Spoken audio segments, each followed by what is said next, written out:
Hello and thank you so much for joining us on this week's episode of the program. It's Sport Pizza, of course, it's the biggest, the boldest, and where you get the absolute best in the ever exciting world of sport. My name is Brownson, one of your hosts, and we have lots of things on the menu today. Now, from the Chan Jollof that has rekindled again between Nigeria and the Black Stars of Ghana. Commonwealth game finally. The Nigerian team has finally found their way to the medals table. We'll give you updates on that. And of course, the most anticipated Community Shield has come and gone. Most people say it was the battle of Nunes and Harland. And of course, one of them got the better of each other on the night.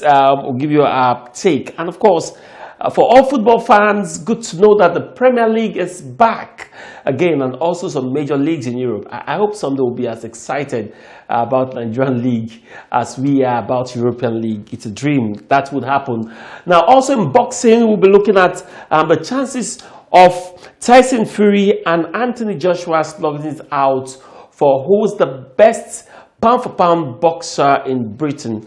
Now, of course, even though a lot of people say that Anthony Joshua is Nigerian, that's a story for another day. But first, let's take a very quick break. When we come back, my strike partner, Lakunle Philippe, will be joining me. Don't go away.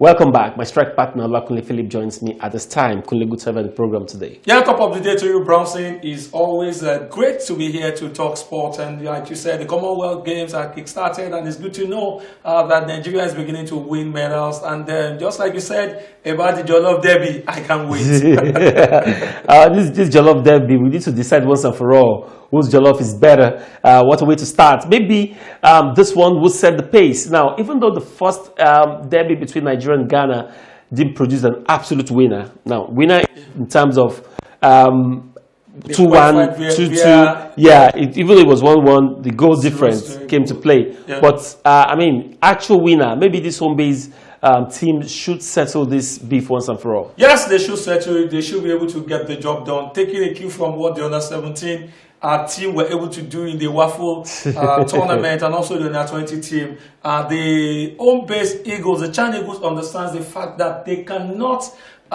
just allow this one to go. The Ghanaians cannot afford to get the victory against Nigeria in this one. The last one, the World Cup qualifier, where they got the ticket above Nigeria, is still a lot of Nigerians are still feeling it. I tell you, I'm sure that you are also still feeling the pains right now. The pains that Nigeria will not be participating in the forthcoming FIFA World Cup. So this time around, the home-based Eagles should understand the fact that they cannot allow this to slip. The Ghanaians cannot beat us again for the second time, stopping us from the World Cup, stopping us also from the Chan qualifier, from the Chan tournament, which is going to be taking place in Algeria in 2023. It's not, it won't be a way to go. And you know, one thing that's going to be limiting against, which I feel the NFF have not done their best, is the fact that the team are not preparing yet. The Ghanaians played in the second round, defeated Benin Republic 3-0 at home, also won away by a goal to nothing, winning on 4-0 aggregate. Meanwhile, we have not even assembled the team. Probably the coach of the side, Salisu Yussuf, understands, he knows the players because he's been in the terrain for quite some time. Also, in one of the WAFU Tournament, took the team to the final of the championship. So I think his experience, that's the experience. But then, when you don't make adequate preparation, look at what the Ghanaians are doing. The Black Galaxy are already playing. They've been in the camp. Even in the under-20 team, female team, we're going to be playing at the World Cup. I've been preparing for months now. So I think that this is the right time for the team to begin preparation in earnest, because we cannot allow this game to go. The first leg is going to be taking place in Ghana on the 28th of August, while the reverse fixture is going to be played in Nigeria on the 4th of September. And then, just the way it happened in the World Cup qualifier, remember, the first leg was played in Ghana, while the second leg was done in Nigeria. So that's we don't want such that happen with the men team, the senior team, to play out in the Chan team. So I think NFF must wake up now.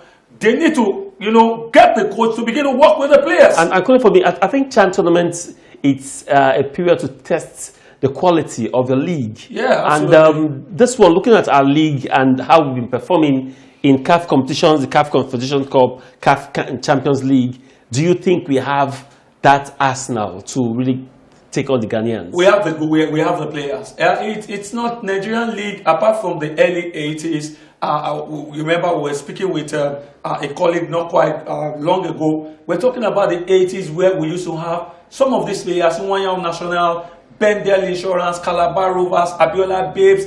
These were the players that make up of the crop of players that plays with the Super Eagles. And, much later, we began to see exploits of Nigerian players moving abroad and all of that. And I remember something that Clemens Westerhoff did in the 90s. One of the games, I think it was the World Cup qualifier, the first one he did, Nigeria versus Sudan, in the African Cup of Nations qualifier, he took a bunch of home-based players to Sudan. The Sudanese also have a bunch of home-based players in their ranks, just few professionals, foreign-based players. And the team were able to hold their own in that game. And also, he also played a bunch of home-based players. It's one of the games was against Congo. But coming back to this one, do you think we have that kind of quality now? Browsing, we have the quality. We've got the players, we've got the personnel to get the job done. And when you look at the performance of some of these players when we played in the friendly games we played in the United States not quite long ago, you will discover that some of these players give a good account of themselves. Okay. So I think that we've got the quality to get past. The Ghanaian league is not better than the Nigerian league. All right. So I think we should be able to get the job done. For me, no need to argue much. These games would be a clear revelation of who's got the best league, because the CHAN tournament is usually for players that resides in Africa. Now, in Commonwealth Games currently ongoing, finally Nigerians have made it to medal table, especially in the weightlifting. Now, in weightlifting category, we've talked about it time and time again. Now, if we have players, athletes that represent the country well in weightlifting in the Olympics, Commonwealth Games, and the like, it should be a pointer to the Ministry of Sport that there's something about this sport that should be invested in. But, I mean, these athletes spend so much time doing some personal things on their own. You talk about Ghanaians under 20, this in camp. In Nigeria, it's a different ball game. Yeah. I think for us to do well, we need to really invest in sport. But let's look at the Commonwealth game. How do you rate the performance of the athletes so far? Yeah, like you said, the preparation has always been shoddy. We spoke with the chairperson, the president of the Nigerian Wrestling Federation some couple of weeks ago, and he expresses displeasure about the kind of shoddy preparation they've had so far going into the Commonwealth Games. But so far so good. When the Nigerian factor, the Nigerian spirit, that was even what he said, Daniel Igali. When the Nigerian spirit, when it's time for the Nigerian spirit to come to fore, yes, the guys are always raising their game and, of course, ensuring that they post good performance. And that's exactly what we are seeing at the Commonwealth Games. The first gold medal was won by Olarioyi Adenike Adijat, weightlifting. She did it in grand style, lifting 92 kg in the 55 kg women's snatch event, which for me is a very remarkable one. The manner in which she did it was really absolutely amazing. And also we have another bronze medal as well in the same game. Edidion Joseph Umufia also clinched a bronze medal in the 67 weightlifting event, which is a very good one. A gold and a silver in that manner. And also we've also won another gold medal. Fola Shade Lawal Rafiatu has also said she actually set a Commonwealth record, lifting, that's in the 206 kg. When you are in the 59 kg and you are lifting a weight of 206 kg, for me, it's absolutely fabulous, a fantastic one for her. And the wrestling event has not started. The table tennis event is also ongoing, and the draw of Aruna Kodri and Olajide are posting good performances already, and they are in the medal position in table tennis. So I think we've still got a lot of medals to win, and then let's not also forget athletics is also going to be there. Our world record holder Toby Amuson is also waiting in the offing. We also have Ese Brume also waiting. We've got some other athletes in the 100 meters in the relay event. So I think hopes are high. Yeah, hopes are very high. let's not forget, Brownson, we also got the power lifters also. They also going to, these have always been our fortress. Our power lifters are always posting good performances at the Commonwealth Games and also at the Olympics. So we hope that at the end of this tournament, this competition, we should have Nigeria winning as many medals as possible. All right, well, we're waiting for that to happen. Let's see how well these guys will perform. I mean, if you can't get as much medal in the Olympics, Commonwealth Games is also a good place to get some medals. On that note, let's take a very quick break. When we come back, more stories to come. Don't go away.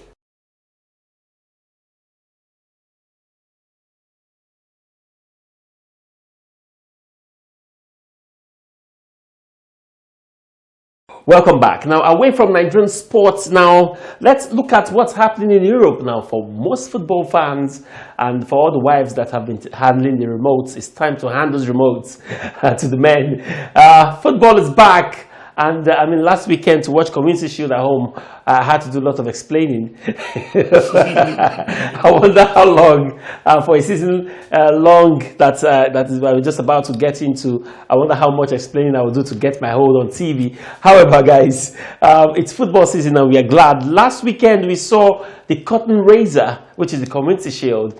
Now, lots of people say it was a battle between Nunes and Harland, and of course, we knew how the story ended. Nunes got won the penalty and, of course, scored one very important goal for the team. He ended up 3-1. Now, the results, it's not the story. I mean, we all knew what went on that day. Let's look at the quality, Kule. I mean, we saw how Liverpool came out in the first 10 minutes, outclassed Man City. Man City, again, part of the game took possession like they usually do. They'll get the possessions, but Liverpool showed that football is not just about holding possession, it's about scoring goals. Yeah, it's about scoring goals, exactly what they did. That's what Liverpool are known for. When they play against some certain teams, they hold on possession, they try to attack from right, left and center. But for Manchester City, they try to hold on to the ball, try to have possession, total control of the game, and they create openings and, of course, do the damage. But it didn't work for them against Liverpool. But then they gave a very good performance. Like you said, the battle between Nunes and Alan. But I really want to say, Brownson, that the outcome of the game might not really count. Yes, Liverpool were able to win convincingly that game, but then it still doesn't take the quality of it doesn't take out the quality of Manchester City, and of course Harland. You can't judge a player by just playing a single game. Early days, we agree. It's early days. So I think no. People have been throwing aspersions, castigations at Harland for being anonymous, completely anonymous. I don't think it was totally anonymous in that game. It was almost anonymous. We didn't see much of action from him. He wasn't really drawing back. For me, I think he didn't get into the game very fast. For instance, English football, for some players, you take a whole season to adapt to English football. Okay, so because he didn't get into the game, it means that's what we were saying the same thing. It was anonymous. I mean, he had his chances. He got 2 shots on target. And those were the highlights. Those were the times that we really got to see Harland in that game. But let's leave all of that. It's not the outcome of that game. It's not a true reflection of what the quality and the prowess of Harland. It's good to know that the Premier League is going to be kickstarting next week. This week, I beg your pardon, and then we're going to be getting to see some of these players really showing their mind. So I think that Manchester City will still go all the way. They've got the quality, they've got the players, despite the fact that some players have already left. I still feel that they've got enough players at their arsenal to contend for the league season. The players that left Man City were well replaced. So no one left, and Man City is not stranded. For instance, Gabriel Jesus left, they brought in Harland. And in Guardiola's head, Harland is better than Jesus. And then, of course, some other players. That's what they think. And, who knows? I mean, for me, if you look at the statistics, look at the number of goals that both players score, you will agree with me that Harland has more goals than Gabriel Jesus. What league?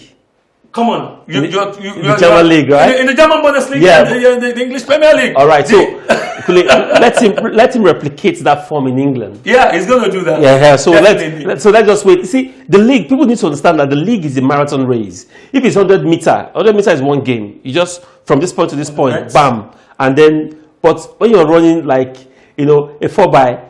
Yeah, you have about 38 games to play. It's a very, very long. It's a marathon race. I think people should relax. Time will tell. Yeah. Time will tell, definitely. Now, this weekend we'll be seeing the kick-starting of the English Premier League. Now, games begins on Friday night. We'll be seeing Arsenal. I mean, by the way, Arsenal have been doing fantastically well. Thank you. Now, most people will say that. Thank you. If preseason were league, I love the way you said fantastically well. Yes. Now, if preseason was to be league, Arsenal would have been top of the table.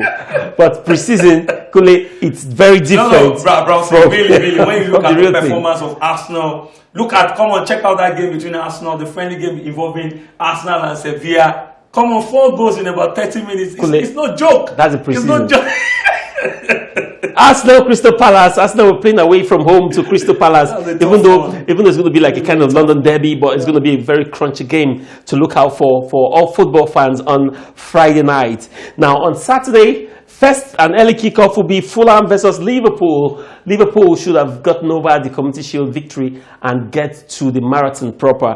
It's going to be against Fulham. And Bournemouth will take on Aston Villa. Bournemouth, of course, they left the English Premier League some seasons ago. But this time around, they're back. They want to make bold statements. Let's see how well that statement will be loud and clear against Aston Villa, led by Stevie Gerrard. Now, of course, Newcastle, even though they're still going after lots of players in the transfer market, now means that before the end of the season, we might see different faces coming into Newcastle United. But they'll be taking on newcomers, Nottingham Forest, who've got some decent Nigerian players in it. Let's wait and see if everyone you will score a debut Premier League goal. Tottenham Hotspur will play Southampton. Leeds United will host Wolverhampton Wanderers. Now, Everton, who stylishly escaped relegation last season, will be playing Chelsea. Leicester City, Brentford, Manchester United. Lots of stories around United this time around. Will Ronaldo stay or not? It still remains subject of speculations. But, of course, we understand that he's going to be part of the team that will be playing this weekend. He will be playing Brighton. Now, West Ham United versus wounded Manchester City, who lost their first trophy of the season to Liverpool, but they'll be away from home. Now, quickly, big game to talk about. Now, let's quickly look at the game. Let's talk about Newcastle, Nottingham Forest. Newcastle United, they brought in some decent players against Nottingham Forest, who will be fighting to stay top, even though it's first game of the season.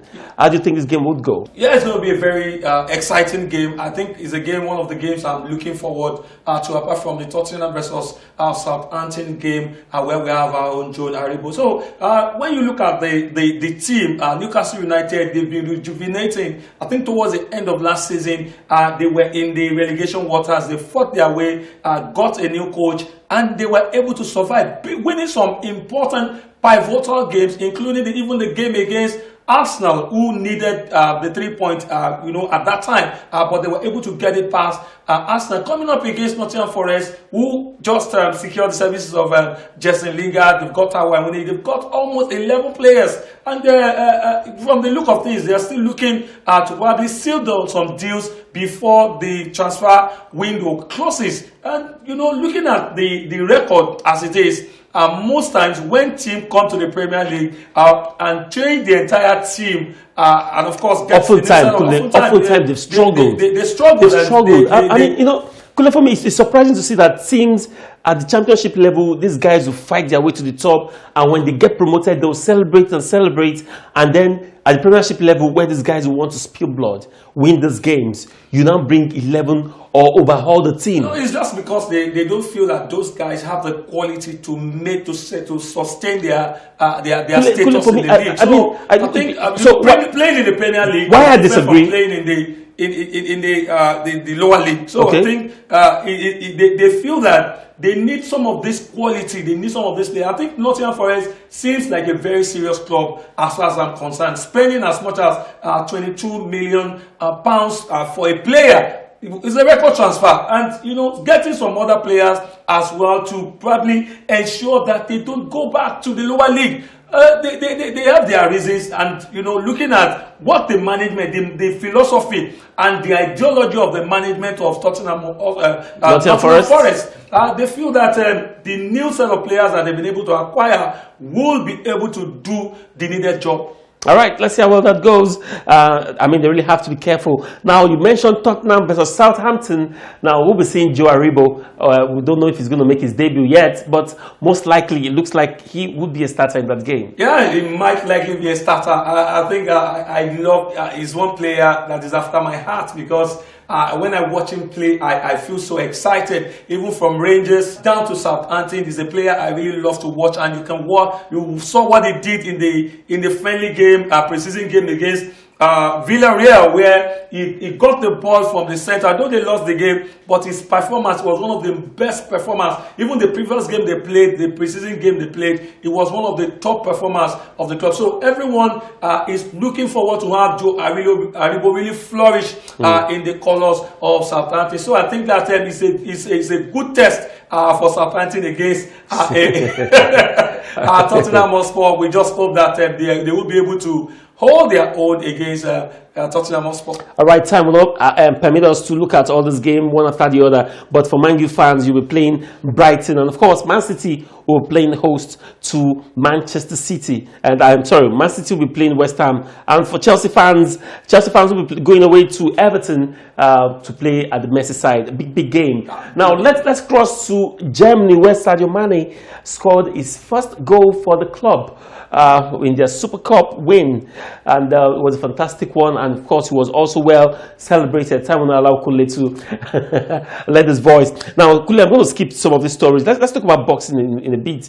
Tyson Fury and Anthony Joshua. Fury is saying that he's open to that bout as far as it will be made free for all to watch.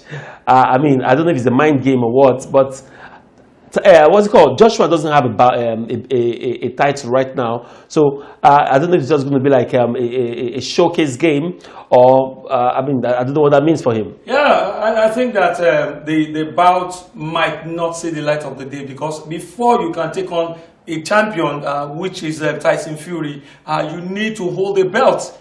And then remember, or at least fight your way to become number one contender. Yeah, you need to fight someone. You need to contend with the one that is the defending champion in that category. Yes. Before you can face a boxer in the mode of Tyson Fury. So I think that it's just preparation. We remember that we've been talking about it before Anthony Joshua's last bout. So, and when you look at both boxers, I think for now, I hope the bout will not see the light of the day, because when you look at Tyson Fury and Anthony Joshua, come on, I think Anthony Joshua might not have the strength, the stamina, the ruggedity don't forget that, to really take on Tyson Fury at this time. Don't forget that Anthony Joshua has one more bout, which is like a rematch for his bout. If that happens and he wins Usyk, he can now have the opportunity to say we want to unify this title. Absolutely. If he had won Usyk, no one saw that coming, the loss coming. One would have thought that someone coming from one category to the heavyweights and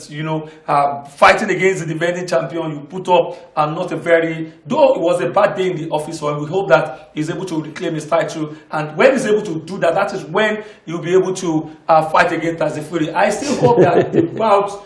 For now, I think Anthony Joshua, our own Anthony Joshua, should train very hard. If he feels he stands a chance of getting past Tyson Fury. I think he should come back and eat better fufu. On that note, thank you, Kule, for coming on the program today. Yeah, my pleasure. It was a pleasure to be here. All right, with that, it's my final whistle on the program today. Thank you so much for being a part of it. Now, special thanks to all those who sent us email last week. It was really great to read from you. Now, also, don't forget to follow us on all our social media platforms currently displaying on your screen right now. You can also go to our YouTube channel. It's Sport Pizza. Don't forget to subscribe. Subscription is absolutely free. My name is Brownson Uwana. Thank you so much for watching, and enjoy the rest of your day.